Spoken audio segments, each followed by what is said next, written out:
Bismillahirrahmanirrahim. Alhamdulillahirabbil alamin wassalatu wassalamu ala asyrafil mursalin sayyidina Maulana Muhammadin wa ala alihi washabihi ajmain, amma ba'du. Para pendengar dan penggemar radio yang kami hormati, berikut sebagai mukaddimah bahwa Profesor Zaini Dahlan berkeinginan UII punya tafsir dan terjemah sendiri. Lewat proses yang panjang dan melibatkan tim, di antaranya saya, terbitlah tafsir versi UII juga terjemah versi UII. Di antara ciri khas terjemahan UII adalah bahwa bahasa Arab yang tentu mengandung kesusastraan Arab, balaghah, kemudian ditransfer untuk pembaca Indonesia, sehingga di antara ciri khas terjemahan UII adalah dengan rasa Indonesia dan tentu tidak merubah makna. Berikut beberapa kutipan yang perlu pemirsa atau pendengar tahu. Al-Quran adalah satu kitab suci yang diturunkan kepada Nabi besar Muhammad sallallahu alaihi wasallam. Dan di antara ciri Al-Quran adalah menjelaskan kebenaran secara jelas, secara gamblang. Sebagaimana firman Allah, bahwa Rasul adalah Rasulun minallah yatlu suhufam mutahharah. Rasulullah diutus oleh Allah Subhanahu wa taala ketika penduduk Makkah sangat-sangat jauh dari kebenaran. Mereka adalah penyembah berhala yang dikira sebagai Tuhan, dan jumlahnya Tuhan-Tuhan itu banyak sekali. Suatu saat Rasulullah mendakwahkan bahwa Tuhan itu satu dan harus satu. Tapi kata mereka, kenapa Muhammad menjadikan Tuhan satu? Padahal urusan kita banyak, problem kita banyak. Harusnya Tuhan itu juga banyak. Ini yang diceritakan dalam surat Shad, Aja'alal alihata ilaha wahida inna hadza lasyai'un ujab. Bagaimana mungkin urusan kita yang banyak, yang harusnya butuh Tuhan banyak, kemudian menjadi hanya Tuhan satu. Lalu Rasulullah dengan sabar, dengan telaten memberi penjelasan, dan ini yang disebut al-bayyinah, penjelasan yang sangat jelas, sangat gamblang, sangat rasional. Kata Rasulullah dalam sebuah hadis yang diriwayatkan dalam Musnad Ahmad, tagnya begini: orang-orang yang menyembah selain Allah itu ibarat kama thali rajulin istaro abdan min kholisi malih biwarikin aw dhahabin faja'ala ya'malu. Mereka mau bekerja tapi wayu'ti hullatahu ila ghairi sayyidi fa ayyukum sarruhu ayyakuna abduhu kadzalik. Nabi lalu kemudian bikin analogi. Wahai masyarakat Mekah, bagaimana kalau Anda ini jadi seorang pembantu atau seorang budak, lalu punya majikan banyak. Dan semua majikan Anda ini punya perintah yang beda-beda, punya selera yang beda-beda. Semuanya atasan Anda, semuanya majikan Anda. Apa Anda senang punya majikan yang banyak? Lalu mereka bilang, wah susah Muhammad kalau kita punya majikan banyak. Tuhan kamu adalah majikan kamu. Bagaimana kalau Tuhan banyak, punya perintah yang beda-beda, punya selera yang beda-beda? Kalian pasti akan kebingungan. Ya sudah Muhammad, normalnya Tuhan itu satu. Sehingga mereka tercerabut dari pemikiran bahwa Tuhan harus banyak. Ini yang dimaksud dalam surat Al-Bayyinah, lam yakunil ladzina kafaru min ahlil kitab wal musyrikina munfakina hatta ta'tiyahumul bayyinah. Bahwa orang-orang kafir, baik kafir ahli kitab maupun kafir musyrik Mekah, mereka tidak pernah terlepas dari sifat kekafirannya, yaitu menuhankan banyak Tuhan, sampai datang sebuah bayinah. Bayinah itu argumentasi kebenaran yang begitu jelas. Setiap membawa kebenaran, argumentasinya meyakinkan. Itu siapa? Rasulun minallah yatlu suhufam mutahharah, yaitu Rasul yang membacakan lampiran-lampiran suci, yaitu Al-Quranul Karim. Dengan penjelasan analogi tadi, kemudian orang-orang Mekah sadar, susahnya kayak apa kalau Tuhan banyak, lalu perintahnya beda-beda, seleranya beda-beda, hukumnya beda-beda. Ini membingungkan. Akhirnya mereka ngakui bahwa pentingnya logika tauhid. Nah ini yang Rasulullah ini benar-benar berstatus bayinah. Kemudian analogi betapa buruknya kita saat menyembah selain Tuhan.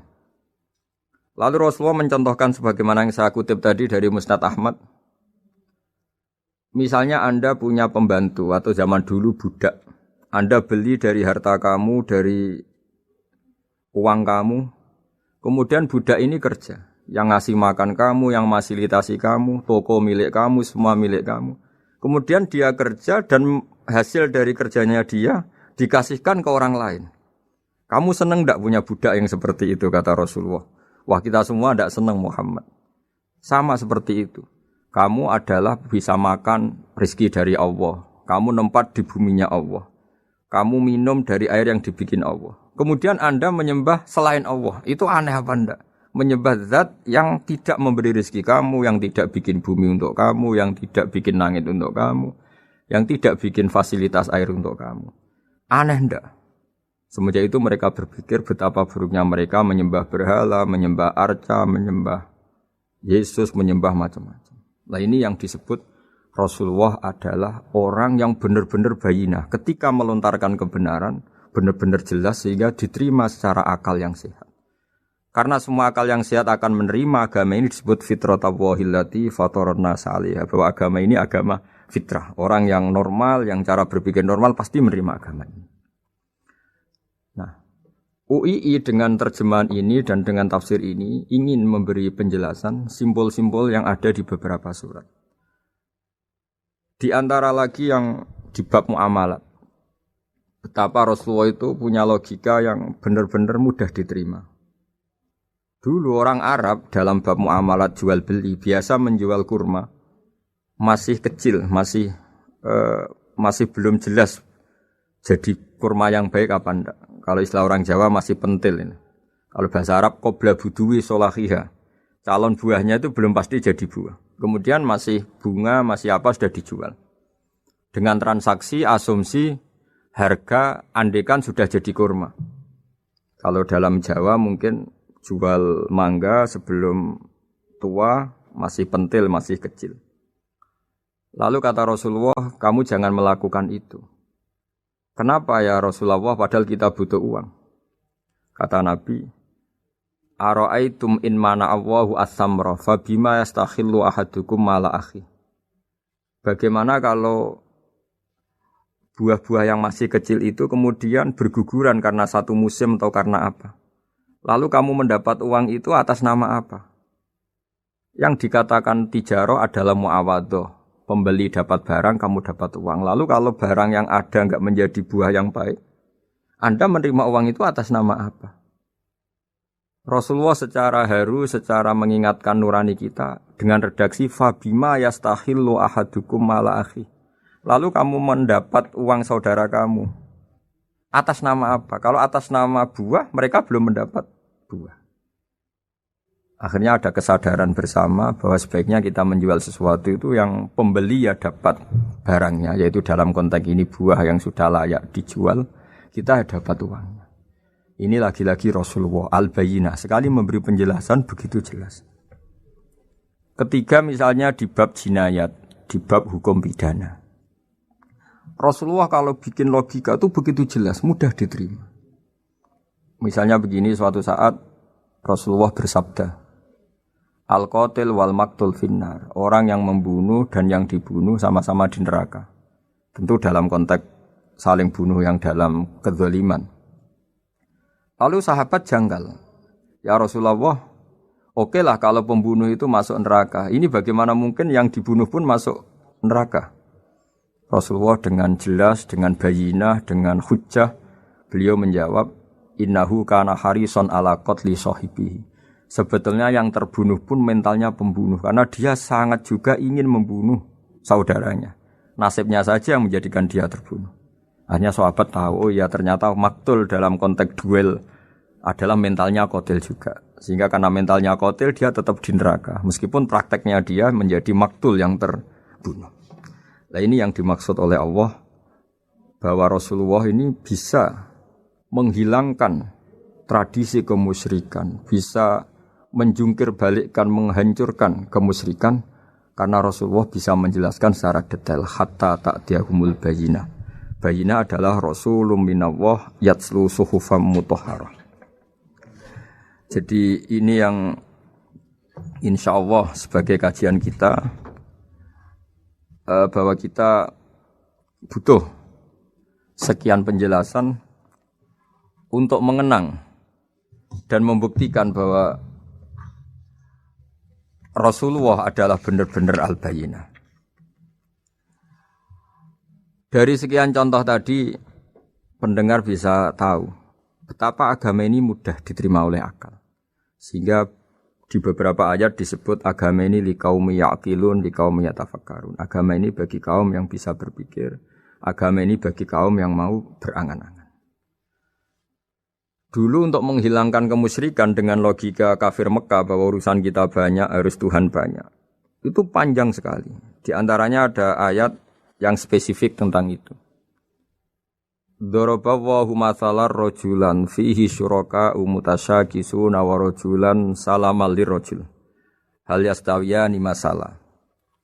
Allah membuat satu perumpamaan yaitu di surat Daraballahu mathalan rajulan fihi syuraka di surat Zumar ayat 29.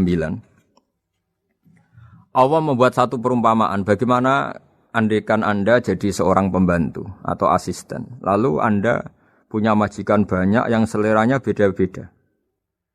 Kemudian dibanding misalnya Anda jadi pembantu dengan satu majikan yang akhlaknya baik, komitmennya baik. Anda milih mana? Lalu orang-orang kafir Mekah menjawab, Muhammad tentu kita milih punya majikan satu yang baik. Kalau majikannya banyak kita jadi repot. Lalu mereka kata Rasulullah, ya sudah kalau gitu Tuhan kamu satu saja jangan banyak. Kalau banyak jadi repot. Terus mereka baru tersadar bahwa menuhankan Tuhan banyak itu salah dan resikonya lebih banyak. Ini disebut munfakina hatta ta'tiyahumul bayyinah. Mereka orang-orang musyrik enggak mau tercerabut dari akar kemusyrikannya sampai datang al-bayyinah. Sebuah bukti kebenaran yang begitu jelas, begitu nyata. Siapa kebenaran itu? Rasulun minallah yatslu suhufam mutahharah. Yaitu Rasulnya Allah yang membaca lampiran-lampiran suci. Lampiran-lampiran suci ini dalam bahasa Arab diikutkan wazan isim maf'ul disebut mushaf. Makanya kitab suci ini ditulis di sohifah. Kalau dalam bahasa Arab lampiran itu sohifah, dijamakkan kata jamaknya suhuf. Kemudian ketika dicetak, dijilid disebut mushaf.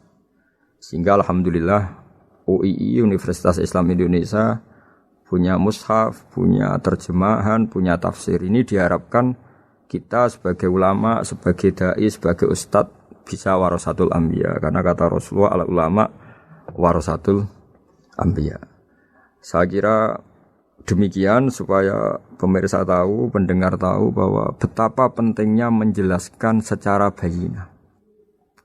Ini penting sekali karena sekarang pikiran di dunia itu macam-macam dan kita butuh energi untuk mengungkap lagi intisari-intisari dari sesuatu yang digulirkan atau dibahas Al-Qur'anul Karim. Sehingga Al-Qur'an ini benar-benar jadi ibrah, jadi teladan bagi kita semua.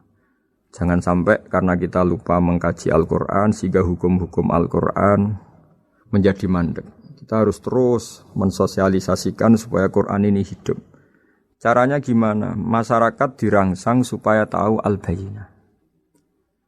Contoh yang terakhir sebelum menutup perjumpaan kali ini, misalnya dulu orang kafir Mekah itu janggal. Karena mereka juga punya kajian bahwa Nabi itu bersyarat harus turunan dari bangsa Israel. Karena semua Nabi itu pasti turunan Nabi Ibrahim. Yaitu Nabi Ibrahim punya anak yang bernama Ishak. Ishak punya anak yang bernama Yakub. Yakub ini yang nanti punya anak Yusuf. Sehingga Yusuf bin Yakub bin Ishak bin Ibrahim. Ketika Nabi-Nabi ini hidup di Palestina, di Yerusalem, itu kayak jadi aturan bahwa Nabi itu harus turunan Bani Israel. Sehingga ketika orang-orang kafir Mekah dari kelompok ahli kitab, ketika Rasulullah Muhammad mendakwahkan diri sebagai Nabi, mereka janggal bagaimana mungkin Nabi dari orang Arab.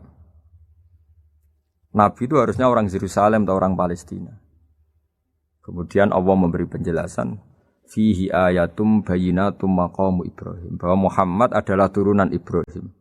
Bukti nyata adalah di Mekah ada jejak kakinya Nabi Ibrahim, yaitu yang sekarang kita sebut maqam Ibrahim. Setelah dilacak-lacak ternyata mbah-mbahnya Rasulullah atau nenek moyang atau leluhur Rasulullah bernama Adnan. Adnan ini kata sejarah-sejarah disepakati wa adnanu bila raibin inda dzawil ulumin nasabiyah ila dzabihi Ismail nisbatuhu wa muntama, bahwa Adnan ini tertulis secara sejarah lengkap bahwa dia turunan dari Nabi Ismail. Ismail adalah anak dari Nabi Ibrahim. Kemudian makom Ibrahim ini juga dibuktikan sekian sejarah bahwa Ibrahim pernah di situ. Yaitu ketika Hajar, ibu dari Ismail, kesulitan nyari air, lalu lalang lari antara Safa dan Marwah, kemudian kita kenang sekarang bernama Sa'i. Kemudian dekat Ka'bah ada namanya Hijr Ismail, karena dulu jadi kamarnya Nabi Ismail. Hijr, hujro itu kamar atau ruang khusus untuk Nabi Ismail. Sehingga jelas sekali bahwa Ibrahim, Ismail, Hajar pernah hidup di Mekah. Lalu lagi-lagi orang kafir Mekah yang dari kelompok ahli kitab sadar bahwa Muhammad jadi nabi layak karena dia juga turunan dari Ibrahim alaihis salam. Ini yang disebut fi ayatum bayyinatum maqamu Ibrahim, bahwa di kawasan Mekah, kawasan Bakkah atau kawasan Hijaz jelas sekali ada jejak-jejak Nabi Ibrahim. Lagi-lagi ini bayyinah. Nah, bayyinah ini yang bisa menghilangkan sifat kemusyrikan, sifat kekufuran, karena lewat penjelasan yang panjang ini kemudian benar-benar diketahui bahwa Muhammad jadi nabi itu sah karena dari segi dakwahnya benar, perilakunya benar, hujahnya benar. Sekarang dari segi nasab juga benar karena beliau termasuk keturunan dari Nabi Ibrahim alaihissalam lewat jalur Ismail. Ini penting kita ketahui dan perlu kita kaji supaya istilah-istilah di Al-Quran kita tahu. Makanya banyak istilah di Al-Quran, misalnya wattaba'tu millata abai, kita ngikuti agama leluhur kami. Di situ disebut ada Ibrahim, ada Ishak, ada Ismail, ada Yakub. Kenapa demikian pendengar? Bahwa karena agama ini butuh tradisi.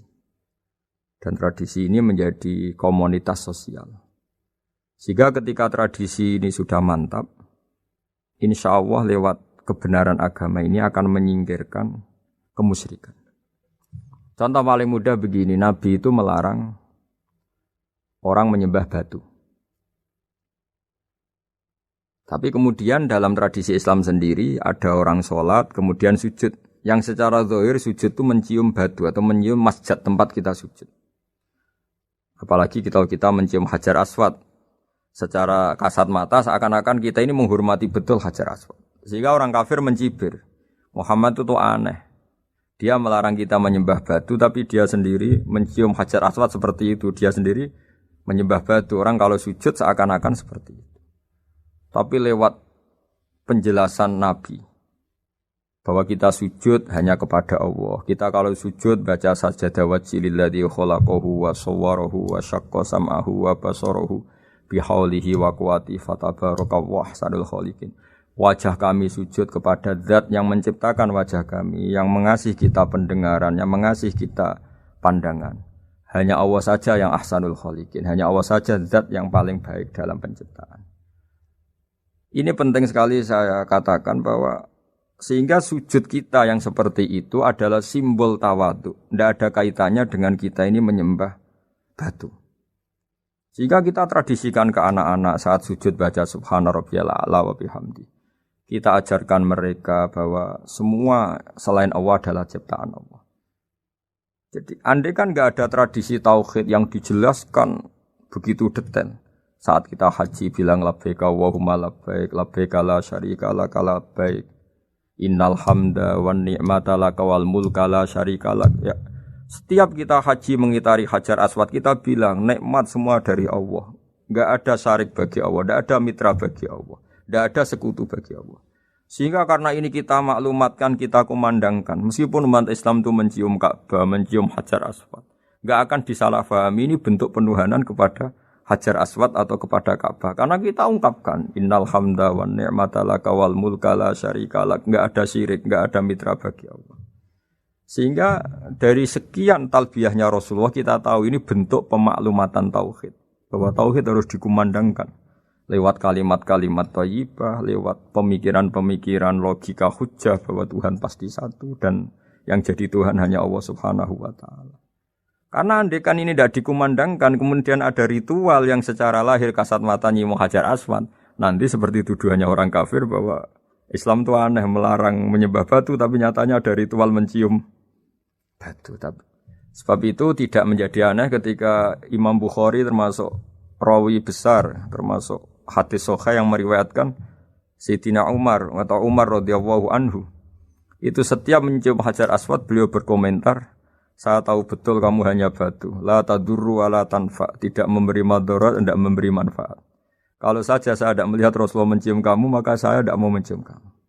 Dulu di era itu ada momentumnya. Kenapa sih Umar radhiyallahu anhu atau sahabat Umar susah-susah memberi penjelasan seperti itu, karena dulu masih ada salah paham bahwa mencium batu itu identik dengan misalnya menuhankan batu atau mendewa-dewakan batu. Sehingga Umar berutuh memberi penjelasan. Sayyidina Umar memberi begitu penjelasan detail bahwa kamu hanya batu yang tidak mandoroti, tidak manfaat. Tapi secara tradisi sunnah Rasul kamu dicium, ya saya ikut mencium. Ini penting sekali penjelasan-penjelasan seperti ini, maklumat-maklumat seperti labbaika Allahumma labbaik, sehingga semua ritual muslim tidak disangka atau tidak disalahfahami sebagai pemuja materi. Lagi-lagi penjelasan yang detail ini disebut al-bayyinah, Rasulun minallah yatslu suhufam mutahharah. Kemudian ayat berikutnya disebut fiha kutubun qayyimah, bahwa dalam kitab suci Al-Qur'an itu banyak aturan-aturan atau catatan-catatan yang begitu lurus, begitu benar.